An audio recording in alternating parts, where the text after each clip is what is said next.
So I want to welcome back everyone to our series of interview with hydraulics people. So I'm here today with Hannah, who's recently joined the ECoENet committee as well. So very nice to be together with you. So before going ahead, just let me recall you the idea behind this series of interviews. So ECoENet is a network for early career researcher, academics, and professional as well that works in the hydraulics field. Through these interviews, we are reaching senior academics and professionals to discuss and explore different scenarios of career path within the hydraulic field. So I would say in general, if you're interested to join the ECoENet group, here in the description, there is the link to our website. Remember to subscribe our YouTube channel if you like to be updated on videos that we upload. And yeah, as well, feel free to comment below the video with any comment or question as well that pops up into your mind. And we will use it as well to put in the next discussion in the next interview. So far, we had already two interviews within this series. The first one was with Davide Vanzo from ETH Zurich, and the second one was with Rosaire Casasmulet, that she's based now at the Aquatic System Biology Unit in Munich. You can find both interviews in the description here. And today, we have the pleasure to be here with Desmond Anim. So welcome, Desmond. Thank you. Just me let introduce Desmond very quickly. So you got a PhD in water science and engineer from the University of Melbourne. Then you worked as a research associate at the Cooperative Research Center for Water Sensitive Cities at the Monash University. Then you worked as engineer consultant for a few years, still in the water management sector. And now is moving on again in the public sector, working within the government in the Department of Climate Change, Energy, and Environment and Water. So this interview is going to be very interesting and kind of slightly different from what we had so far within academia. So let me, Desmond, just to start and to give a bit of a background, to ask you what was your academic background before moving out of, so what is your academic background and what was your specific research field before moving out of academia? Thank you, Matteo and Hannah. It's a pleasure to join you guys today. Yes, so my academic background, I did my bachelor degree in engineering with a focus on geomatics engineering, which is mostly in remote sensing and GIS, mostly for environmental water resource management, so applying geospatial technologies for environmental resource management. And I did my master's in environmental engineering, then my PhD in environmental water resource engineering at Melbourne Uni in Australia.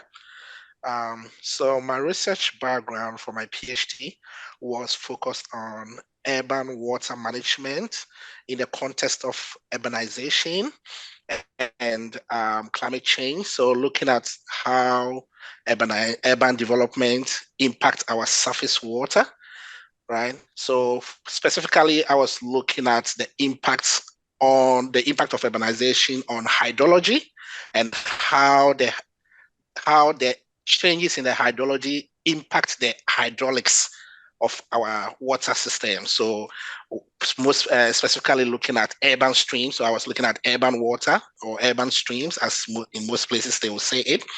So how does the changes in the catchment, the hydrology in the catchment, how does that impact or translate into the changes in the hydraulic conditions in our water system? So that was what my PhD was based on. Okay, very interesting. Then one more question. How did you get involved into the ECoENet network? And yeah, what was your task there? Yes. Yeah, so I think my first time that I got involved in ECoENet was I think the conference, the Eco Hydraulic conference, I think somewhere in 2016, if my memory serves me right, 2016 or 2016, and that's happened in Australia. So that was my first time that I attended a conference, and I think I met some of the pioneers of ECoENet, David, and also some of the professors who were involved both in the association of was it hydraulics, and the IEHR, International Association of Hydraulic Research, I think it is. So I got in touch with Greg Paxtonek, who is very, very much into eco-hydraulic studies. And also I got in touch with Michael Stewardson, who is also one of the key members of IAHR. So that was when I started hearing more about ECoENet. But the very first time that I actually got in touch, so for that first instance in 2016, I really just heard about it, but I really didn't get involved in it until the conference in Japan, which I attended personally to have a presentation.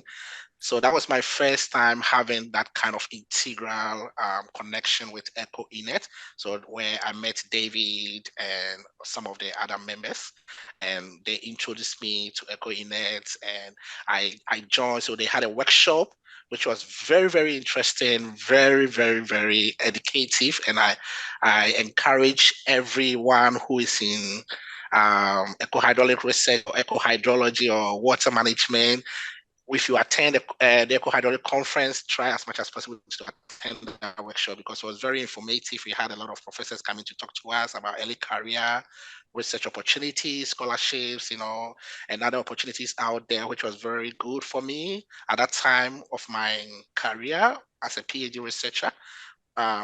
So other opportunities came for us, to raise our hands up if we want to be involved to also help. And for me, I thought that it was a very good opportunity because I saw the benefits that I had at that time when I went for the conference. I was like, oh, I enjoyed myself so much. I learned so much. And I believe that I also have something that I can also help and share, onto others. So I raised my hands up and I said, yeah, I'm going to be part of it. And I'm not just going to part, but I'm going to make sure that I make that effort to also help to uplift the image of this association so that others can also benefit from it. So I would say that was when I got into it. Then later, I think we had it and everybody was asked, okay, how do you think that you can have impact? Where do you think that you can help?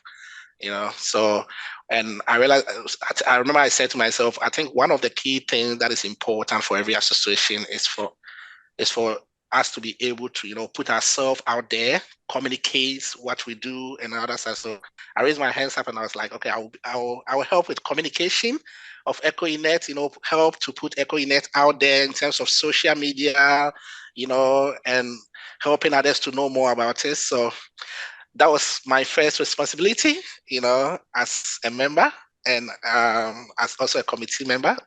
And I took it from there. So I became the social media coordinator and communication coordinator for ECoENet. And I was helping, to put our staff out there, on all our social media platform, helping our members to understand the latest news in the field, other opportunities that are out there like PhD scholarships, postdoc positions that are out there. So making sure that our members are fed with all those information so that they can, have everything that they need. And also if there are other information that needs to be spread out there, I make sure that I do my best to make sure that those information reach out to the members. Yeah, I think it's very nice when you describe your first interaction with ECoENet that you describe this kind of energy that was pushing you to join ECoENet. That is kind of still the same. That is moving ECoENet going on. So it's nice, yeah, to hear your description. Yeah, well, I mean, maybe before going in more like your career path, can I just ask you another thing that I think can be interesting for who is following us and is listening this interview. So, I mean, you, as you just or as you already said, you supported a lot ECoENet with work and activities. But from the other side, how would you describe the ECoENet supporting your your career path? So, what was the contribution of ECoENet to support your career development within academia or even outside academia? I would say, yeah. Yeah, I think for me, one of the first key benefits that I had from ECoENet, I think that was still when I was doing my PhD. You know, sometimes, especially for a PhD student who do not have a very big network, especially when it comes to your field work, right? So you are doing a research, you are somewhere in a country, in a lab, at a corner somewhere, with just your small research team, doing your own thing. But sometimes you don't have the opportunity to be able to understand who is out there doing what I am doing. Okay, are there people out there who are also looking at the problem that I'm looking at? Are there people out there who have already taken the lead in terms of research? Trying to understand the issue or the problem that I'm trying to solve here. Are people in other geographical location also trying to look at the problem that I'm looking at here? And I think one of the key opportunities that I had from ECoENet was the opportunity for me to network with other people who are also within the field. Okay, it gave me an understanding, a greater perspective of what the field is about and what are the current research that are being done in the field. And I remember I had an opportunity to meet Professor Greg Pasternak from the University of California, who has also been one of the champion of eco hydraulics. It was through ECoENet I got to know him and I got to know his work. And I remember I started reading about some of his research and I realized that, he's actually doing something similar to what I'm doing here in Australia. He's doing the same kind of research in the US, right? And if it wasn't for the network, the ECoENet network, I wouldn't have, got to know about him. So I started reading his research and I started emailing him. I remember when I was doing, when you start PhD, you have to do literature review, try to understand the background of your study and all that. So I remember I started reading his work a lot, and anytime I have questions, I was sending him an email. I was like, I'm reading your paper, I'm trying. Can you explain further this methodology? And he was very responsive. He was always explaining, sending email to explain all those things to me, right? And I remember my first email, I was like, I got your information through the ECoENet, network, and I'm doing my research in this field, and I realized that you are also doing something similar to what I'm doing, So I've been reading your paper, and I want to try the methodologies and some of the things that you are doing. Can you explain it to me? And we started having communications, and I remember there was a time I went to my supervisor and I was like, I found this professor. He's doing something similar, because for my professor here in Melbourne, his field was not really eco hydraulics. He was into eco hydrology. All right. So the hydraulic side of things wasn't his stronghold. So I went to have a chat with him and I was like, I found this professor and I think his knowledge and experience and expertise can really help my PhD. And I'm thinking of, having a chat with him if he can kind of become like an external supervisor, voluntary. And I had a chat with my professor and he was like, that's a very good idea, have a chat with him. If he's happy, I can talk to the university and we can bring him on board. All right. So, which was so great. So I had a chat with Professor Gray and I was like, I've talked with my supervisor, and I've explained your research and everything that you are doing, which is similar, close to what I'm doing. And he wants to know if you'll be happy to help me, and he was so happy to do it. He was so happy to do it. And he sent an email to my professor and they started talking and he invited him. So he became a kind of an external supervisor for me. And anytime that I had an issue that my professor here was not really, to, help, I'll be able to contact him and he helped me. And I remember he helped me with a lot of my modeling work for my PhD, And so I would say it was through ECoENet that I got in touch with him. And I think that was a very great opportunity for me, because sometimes, like I said initially, you'll be doing something that you know, it is not easy to know who is out there doing something similar. So sometimes when you find yourself in a hole where you are feeling challenged, you face difficulties, you're like, how can I find solutions?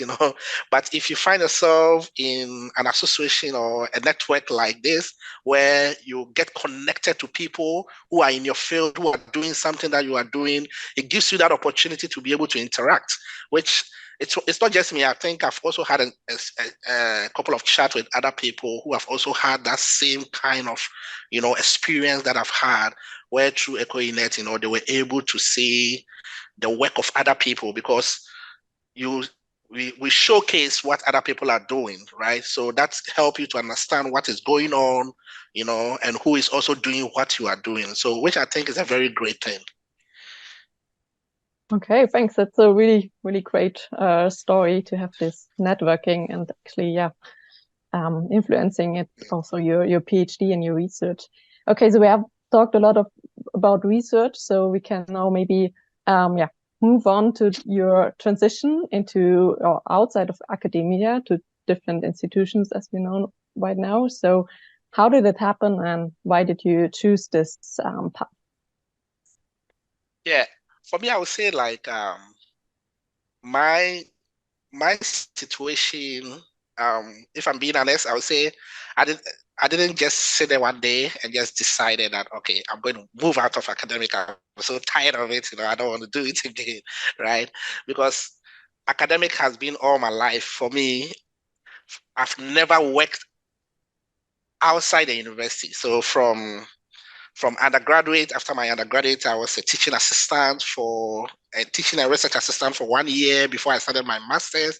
And after my master's, straight to PhD, from PhD straight to research, working as a researcher. So all my life has been, and I've never sat down to think of my life outside the university, right? So until COVID happened, we all know COVID happened, and as you all know, like mostly when you are working in a university, especially if you're a researcher, you are not a permanent worker, right? Usually you work under contract based on the project. So if you are a research fellow, project is 5 years, you have a 5 years contract. If it's 3 years, you have a 3 years contract.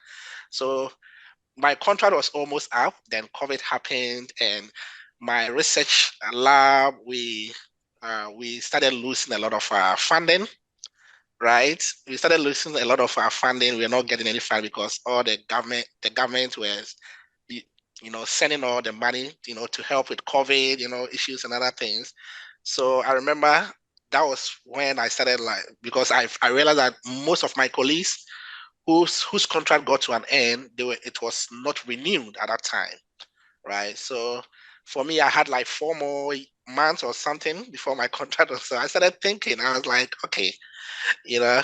Then I started applying to other um, universities, looking at other postdoc and other research positions, but it was very difficult at that time. And I know that it was mostly because of that period of COVID, but I know that even before COVID, I had a lot of colleagues who were having issues, trying to find research positions. It wasn't easy, for people to find research positions. And mostly when they find it, it's 1 year, 6 months, and all that. So for me, my case was very peculiar because of the COVID. It was very difficult. So I started thinking, I was like, okay, maybe I should change my career. But it wasn't an easy decision to make at that time, because like I said, I've never thought of life outside the academic world and research, right? Because that has been all my life, right? So then I started thinking about industry. I was like, I don't think I want to go into industry. I don't think I want to go into industry. So I started talking to other colleagues who have transitioned, from academic into the industry. And I started to, talking to them. They were like, oh, don't worry, just come, come and have the experience, You come and have the experience. So I remember for like when my contract ended for about like 2 to 3 months, like I wasn't, convinced, whether that was the right decision for me. I remember later I got a position. The same professor that I was talking to you guys about earlier, Professor Greg, he called me and was like, "Oh, if you want to come to the US, I have this postdoc position 1 year, and at that time I had family here, so I was like, oh, I don't think I want to move." And it was during that COVID time. I was like, I can't move my family, and I don't want to go and leave my family, So I almost signed a contract, but later I had to change my mind, and I decided, okay, I'll try the industry. And I would say that, if I'm being honest, I would say that when I was going, I was a little bit scared because if you have never been in the position before, you found something that you love, it became a comfort zone for you, right? It's become difficult for you to just change all of a sudden, right? Especially when you have not really sat down to plan that this is what I'm going to do, this is my next move. But situation just happened and you have to make a quick transition. Okay, so it wasn't easy. So I started applying, and I remember, and this is a very funny story. I remember my first interview. I went there, and after the interview later, they called me and they're like, "Oh, you were unsuccessful." So I was like, and I know that the position that I applied for, like the work that they wanted, I could do it, But so I was a little bit surprised. So I was like, so I went to the boss and I was like, "Can you tell me why? Why wasn't?" They're like, "No." Then I remember what he says, like, don't take this the wrong way, but you are overqualified but under experienced." So I'm like, "What do you mean I'm overqualified by the student?" They're like, "You have a PhD. You are too overqualified for this position, right? But you are underexperienced because you have never worked in that industry before." So I was like, "But I've look at my CV." So for me, I thought my CV, shows a lot of experience. I'm like, nah. Yeah, you've done research and other things, but it's all in academic. You've never worked outside academic. You've never worked in that. So for us, you don't have any working experience in an industry field. And that was really heartbreaking for me to think that, for me to that I'm there thinking that, oh, I have a lot of experience, but for someone to tell me, oh, you are overqualified and experienced. And I thought that it was just me, but I had a couple of chats with the other friends, and they're like, yeah, they've also experienced that, And for some of the companies, they don't want to take you because if they take you, they have to, because of the rules and other things, because of your qualification, they have to pay you, give you a certain pay. But they also feel like if they take you, they have to start training you again because you've never worked in the industry before. So they cannot take you and pay you that amount, but they can also not underpay you because of the rules. So then they will not employ you at all. So a lot of other colleagues were telling me that was the challenge that they were facing at that time. Like when you transition from academic to industry, because of your qualification, you don't want to go and start as a graduate engineer. Like for my case, you don't want to start as a graduate engineer, right? But most industry and consulting do not want to employ because they feel like you also don't have the experience. So that was kind of um, my experience, trying to transition. But later on, I just decided, okay, I'm still gonna do it anyways, So I was lucky enough. My professor, my former PhD professor, knew someone, in the company that I later went to work with, and he told him about me.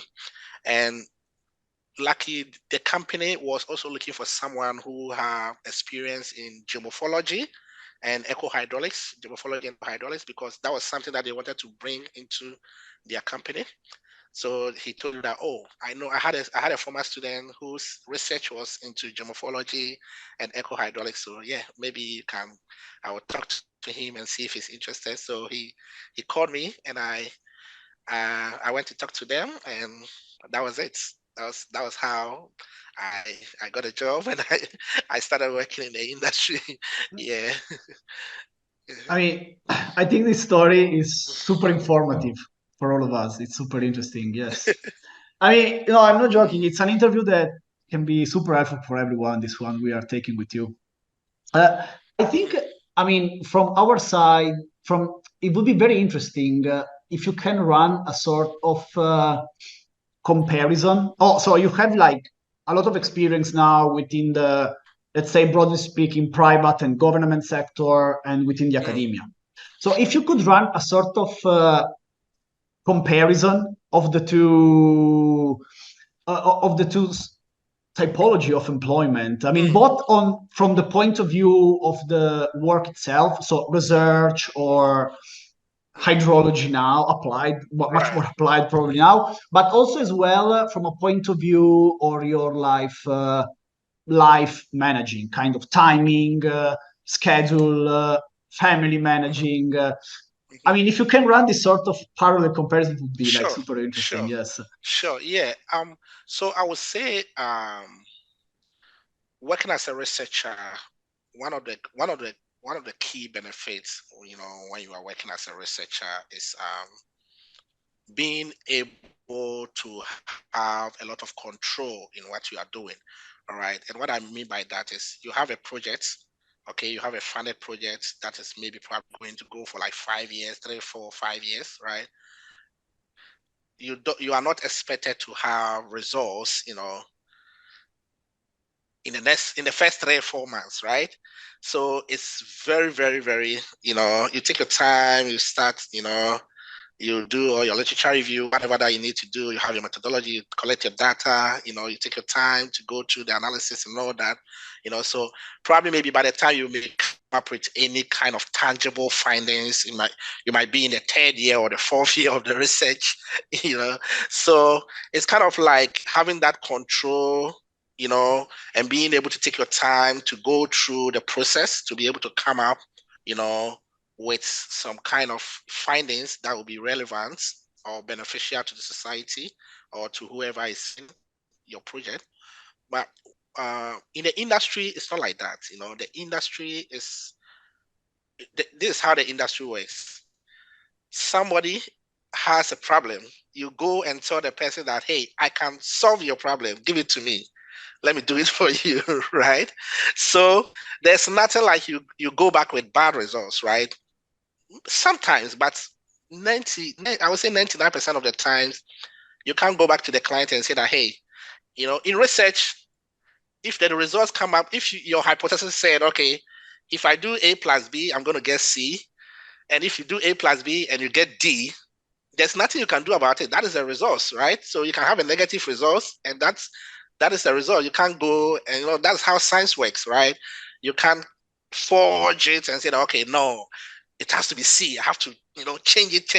If the data you analyze it and it's D, that is all that you get. That is what you have to communicate to the research world, right? But mostly in industry, the client is trying to do something, and you say that, yeah, you go and tender, you go and bid for it. You say that I can do this work for you, and I can do it within 2 months or this span, and I'll produce results, right? So you have to make it work. And sometimes it can be a little bit of challenge, So before you go for it, you know that you definitely can do it. That's why you've gone for it, right? So usually the challenge mostly can be being able to come out, with the resource and make sure that whatever that you promise the client is exactly what you are giving to the client, right? So in research, you have your time to do stuff, but mostly in consulting or in the industry, it's mostly time bound, very restricted time bound. I'm not saying that research is not time bound, but in the industry, it's mostly restrictive time bound. So most of the time you are working under pressure, right?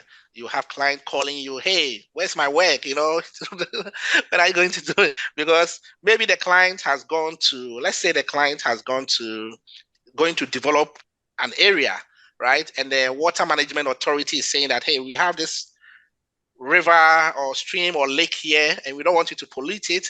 And you need to make us understand that you can do your engineering work without polluting this water or without having any impact on this water, right? And how are you going to come up with a water management strategy? All right. So as a consultant, you said, okay, I'm going to make sure that you can do that, right? And I'm going to make sure that the engineering works so that you can do your works and not impact this river or stream or whatever. Okay.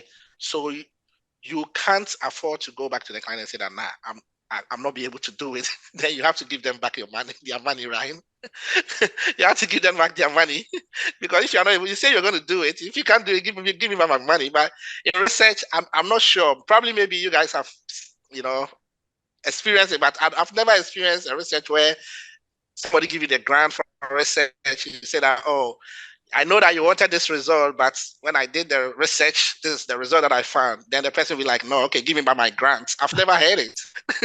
If somebody have heard it, I would really like to know. I've never heard it, right? So these are some of the differences, right? And when it comes to time management, I would say, I think time management is more or less the same, but the slight difference is that because you have more control, like I said earlier, when it comes to research, you are able to do things in a way that suit how you want the research to be run, right?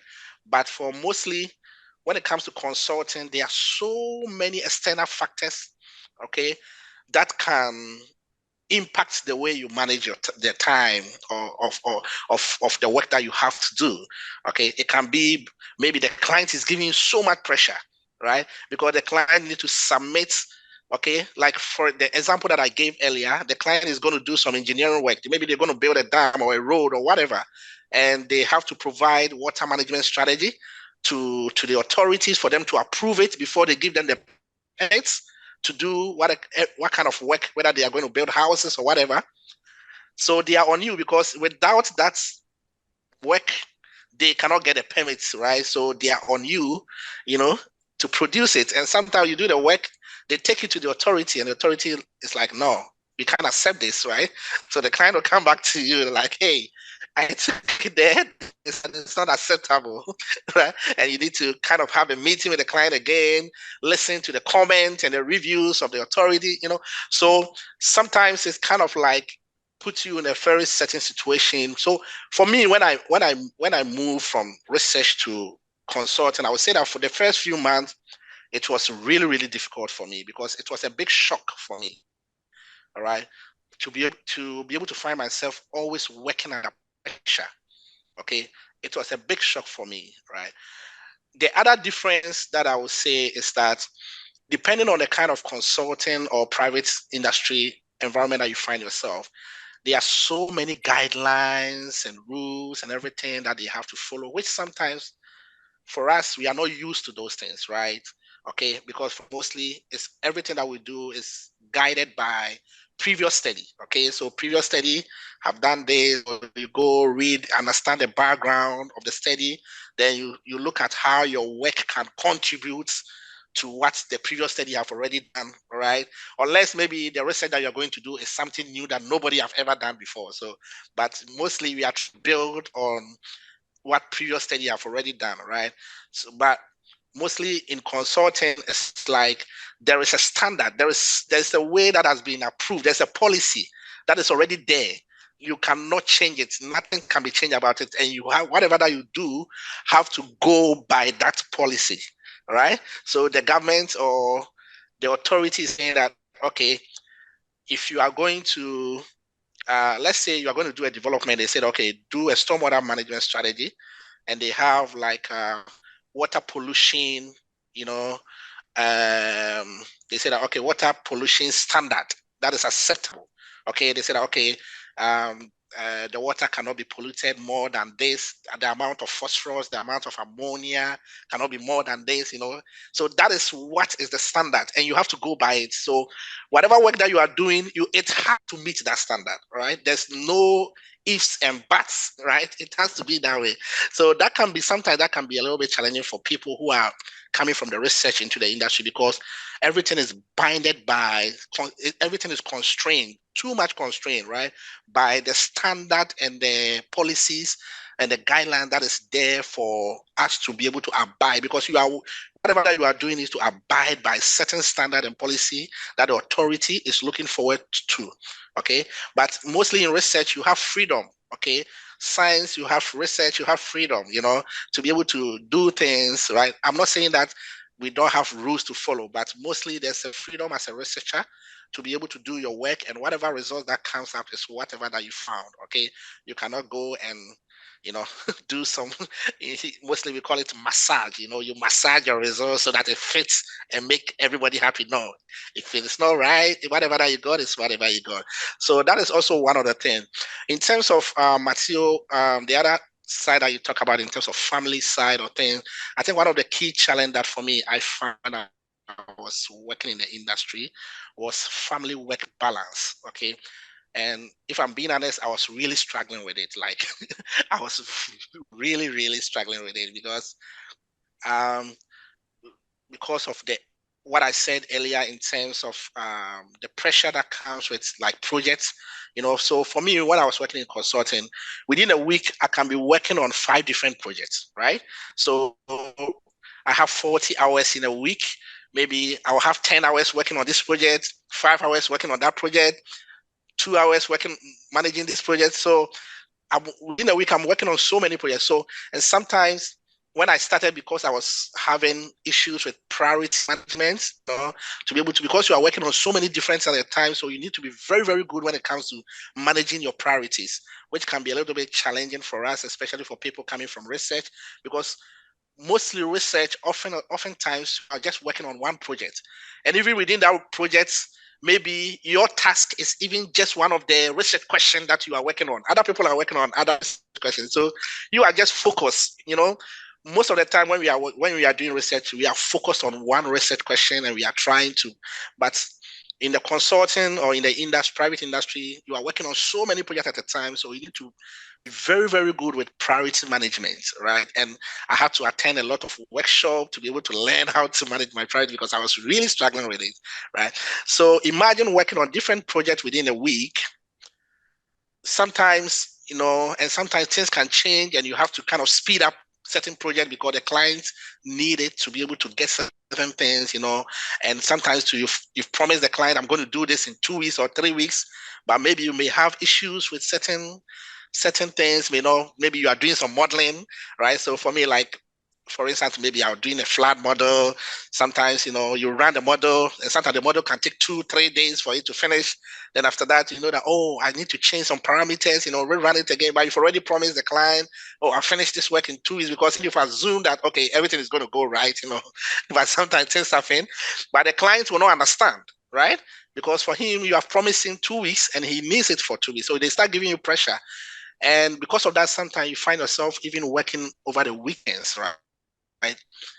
Because you also have family, responsibilities, right? So sometimes you have to go and pick up the kids from school, going to drop them, school, and all those things can sometimes, take some of your time. So sometimes you end up pushing most of your work late, and sometimes even over the weekends. So I would say some of the difficult things, for me personally, and I'm talking my personal experience, which I think some of my other colleagues too were also saying the same thing, was having that family work balance. Most of us were really struggling with it. We're really, really struggling with it. So yeah, so these are some of the few things that I Yeah. that I can Can I say. I'm not just sure whether I jump went. in? Yeah. No. This was absolutely clear and helpful. Mm. If I can just jump in with an additional question, just pop up Mm, into my mind now. So you have talked about like a sort of an increasing pressure, from your mhm. kind of being bound within a number of procedures that are well established, you have to follow, and that's it. Kind of struggling potentially with like family time and working time balance. So my question is, what are kind of a few positive aspects that you can compare to academia that you can kind of highlight? Yeah, I think one of the key things that I would say, one of the key positive, like a big one for me, was that I can say that within 1 year, the kind of the things that I've learned within 1 year if I imagine myself in research, I probably would have not learned all those things, especially when it comes to like technology, like use of different kinds of modeling software, right? So within like a space of 1 year, I learned how to use different hydraulic models, like two flow. Um, Initially, I was using HECRAS, to do some 1D, 2D modeling. I started learning how to use hydraulic softwares because different projects you may have to use different software because sometimes because of the issue or because of the scope of the project, you may have to use different softwares. So within 1 year, I've learned so much. I've learned so many software, how to use so many tools. you know so that was one really good thing for me, right? That was really one really good thing for me. I learned how to do water quality modeling, improve my hydraulic modeling, right? And that was really because of the way the industry works. You are working on different projects at different times. So, and different project comes with different scope that will require different tools that you need to use, right? So that was one thing. The other thing I would say was, like I mentioned earlier, priority management. I really, really improved my priority management when I went to work in the industry, because you are doing so many things at a time, right? You are managing so many projects at a time. So you need to be able to understand how to manage your priorities. Okay. So one also big positive things for me. Another positive was also stakeholder engagement, Mm. which mostly when I was working in the research, I didn't get up, right? Because mostly in the research, especially for us as early career researchers, you do the work and the big professors will go and present it in conferences. Sometimes if you are lucky, you get to present it, but oftentimes they are the ones meeting the stakeholders, right? They are the professors or the principal investigators, are the one meeting the stakeholders to have the engagement with them. So sometimes for us as early career researchers or postdoc, we usually, no, not all the time, but sometimes we usually don't get opportunity to meet the big people who are funding the projects, right? Because your professors will go and meet them and have all those meetings, and they will come and tell you, okay, this is what we need to do, right? And you will be, so mostly you are around doing it. But for industry, one thing that you get to engage with stakeholders, you get to engage with the community, you get to engage with clients. So you are working on projects, you get to engage with the clients, and sometimes, if you are lucky, you get to engage with the community. Okay, because for us as researchers, we work in the lab, we work in our research centers, and we are just there. We don't even know where the findings of our project goes, right? We just get the funds, we do the project, we just we write papers. The impacts of our work, we don't see it. We usually don't see it, unless the kind of project that you are working on is a project that is connected to maybe like the local governments. Okay, so that's maybe after everything that you do, they will call you to come and present to the community. If you are not doing those kind of research, most often times you do the publish or you write a technical report, and that is it. You don't see the impact. But when you are working in the industry, one of the big positive things is about seeing the impact of your work, okay? Because you get to talk to the clients, you get to talk to the community, because sometimes you are doing certain projects for the local government, the councils, I don't know how they call it in Europe, maybe the local authorities, right? So, which then is translated into projects that they do for the community. So, and sometimes you are there to engage the community, to explain to them how it works, how the project is going to benefit them. So let's say if it's like channel rehabilitation projects, right? Maybe there is a concrete channel, then maybe the government or the local government said, oh, we want to remove the concrete and do some channel. So we do some modeling to understand how the hydrology is going to work so that there will not be flooding, how they're going to manage everything, because we are going to change the geomorphology of the channel, right? So you get opportunity to go talk to the stakeholders, and sometimes if you get opportunity to go and talk to the communities and explain to them what is the benefit of doing this project and how they are going to benefit in it. So I think for me that was a very, very good thing for me, to be able to learn how to engage with stakeholders, also to be able to see the impacts of your work within the community, which mostly for us as researchers, we don't get to see those things because we do the work, we publish it, and that is it. How our research have any impact, we really 90% of the time we don't see it, right? We don't see it. So I would say these are some of the big positives, in working in the industries. Okay, wow. I think you mentioned a lot of important and really interesting points. I think for some of us, it will be important to have this kind of experience from you.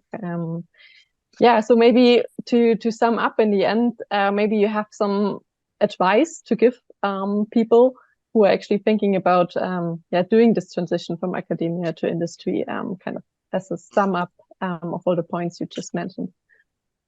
Yeah, I think one of the key things that I would say is that you need to kind of like do a self-assessment, all right?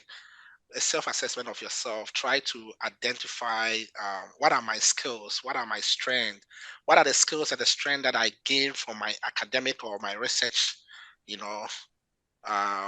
experience, And sometimes one thing that I've found is that mostly for us as researchers, we usually underestimate ourselves, because especially when we go into the industry field, we tend to think that, we don't know too much, and we try to sell ourselves short, because we think that, because because that's what they will tell us. They will tell us, you research people, it's all theory, you don't know the practical, this when the industry is the real world, you guys are just in the lab, just doing your stuff, you are now in the real world. But one thing that especially for us who have done PhD, one thing that the PhD has given to us is for our ability to do critical thinking, right? And that's one of our strongholds as researchers. Critical thinking, being problem solvers, right? Being problem solvers, because we look at issues critically and we try to come up with research questions and hypotheses, that will help us to be able to solve the problem, right? And those are the things that those are some of the very good skills that we have as researchers that we can easily transfer, into the industry. Another thing is also project management. Sometimes we tend to think that we don't know how to manage project, because when you go into the industry, there's a whole lot of project management going on. But, when you look at our PhD, to be able to manage a research for 3-4 years, that is really a huge skill that we learn, project management. But mostly when we are even writing our CVs, we don't even tend to put it in there that we have project management skill, because in our mind we think that, I was just doing my PhD, and that was it, I didn't really do a lot of. But if you look critically at, from the beginning of our PhD to the time that we finish, to be able to manage all the stuff that we have to do, that is a very good skill that we have, that's, we need to be able to kind of sell ourselves. So I think one of the things that we need to learn, especially for us trying to transition from research into industry, we need to be able to do a self-assessment and see what are some of the critical skills that we have and how we sell it, to the industry people, because already they think that, for us, we just doing research, it's all about just theory, we don't have the practical experience.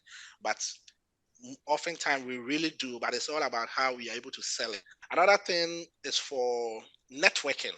Okay, we need to be able to learn to network, because mostly we just tend to just network with only academics, right? So the moment we come outside of academic, we feel like we are like a fish that has been taken out of the sea. We feel completely, alone, right? But so I think we need to take advantage of, trying to attend industry related, events, not only academic related event, but let's try to engage in sometimes you see certain conference, certain workshop, certain meetings, that are a little bit industry related. For us as researchers, we tend to shy away from those kind of meetings. Very important, because that's where we make a lot of impact, and we do learn a lot and also network a lot, so that when we get to the point where we want to transition, it doesn't become very, very difficult for us, And another thing is we need to understand that when we made a transition, we should be open-minded, that we want to learn. Okay. Sometimes, because we've done our PhDs and other things, sometimes we go to the industry, the people, most of your colleagues may not even have masters. Okay. So if you don't take care, you may allow pride, to eat you up, and you may think that, oh, I have my PhD, but sometimes you just have to humble yourself and learn, when I started working in the industry, I realized that, no, I have to humble myself and learn a lot of things, right? They may not have masters or anything, but they have experience. They have a lot of experience, right? And sometimes you need to just humble yourself and learn. And most people find it difficult when they go into the industry, because the industry can humble you, right? Because sometimes you feel like you don't know anything. Your first few months, you may feel like you don't know anything, right? But sometimes you just have to be ready to learn. You have to be ready to learn, and not just think that, oh, because you have PhD, you think that, no, you know everything, but you need to be ready. So that's one advice that I'll give, that we need to be open-minded, and we need to be very adaptable. Okay, we need to be open to different, things that will come up, right? So that when we go out there, we don't think that, oh, because we hold PhD, we're supposed to be here and be doing this. Sometimes you just need to, you may get to a point where you have to just go down and just start learning things as if you are like a new graduate, right? So we need to be very open-minded, but that does not mean that we go and sell ourselves short, because sometimes, like for my instance, they told me that I'm overqualified, but I'm the experienced, right? And that kind of like got into my mind, right? And it started eating me up for a while, because sometimes the words that somebody speak to you, sometimes it can really have a big impact on you, right? When somebody tells you like you are underexperienced, mean that like you don't know anything, right? Yeah, you have the qualification, but you don't know anything. Imagine somebody tells you that, if you don't take care, it will crash your spirit, and you may think that maybe they are right. Maybe I don't know anything, right? But that's not true. We know a lot. Because the 4 years or the 3 years that we spent doing PhD, we learn a lot, and doing postdoc learning. So there's so many things that we learn through research that we can easily transfer those skills into the industry. So we don't need to sell ourselves short, when we decide to do that. Okay, wow. I think these were really great advices for anybody who wants to do this transition. I think, yeah, we can come to an end of this interview. It was really interesting. Thank you a lot, both Matteo and of course Desmond, for your time. And yeah, thank you guys. I hope we can continue this interview soon. And thanks a lot for your attention. Yeah, thanks. Thank you for having me. Thank you for having me, guys. I really appreciate the time and the opportunity to share my experience with all the members and everyone out there. Thank you so much for the opportunity. I appreciate it.